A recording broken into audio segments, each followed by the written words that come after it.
The idea was setting in Cleveland because you're from Cleveland. Right. Yeah. And the show was so specific. I wanted it to Cleveland. be from Cleveland. Yeah. I had a big chip on my shoulder about shows. Because you're from Cleveland. Yes. And then in general, because they always did, it was New York or LA. And if they wanted a show in the Midwest, they would pick Chicago. Yeah. Right. I'm like, what the Yeah. They got to have other cities. Yeah, of course. There's Kansas City, there's Cleveland, there's every Drew- other city. It's February. Drew says you got to come to Cleveland so you can learn it. And Oh, feel this it. is great. And I said, I grew up in Chicago, and I know what it looks like. Cleveland's like in February. Thank you very much.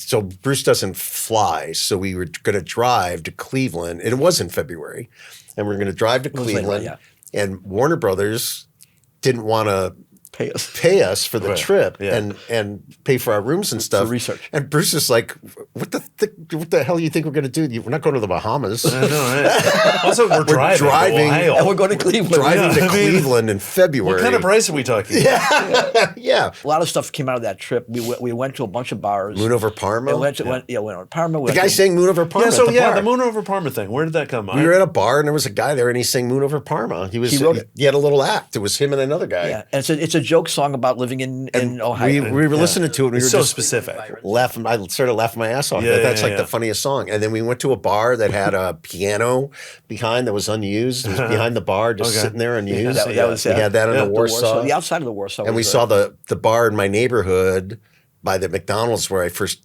had my first job. So a bike ride away from where I grew up. There's a bar. It's at Memphis and Fulton. And never set foot in the bar. But we liked the outside because it was like a house converted into a bar. That was the stock shot of the That was the stock shot. That was the stock shot that we used for the Warsaw. When we heard the guy sing a song, Drew goes up to him afterwards and says, we're going to buy that song and use it for our television show. He goes like, sure, buddy.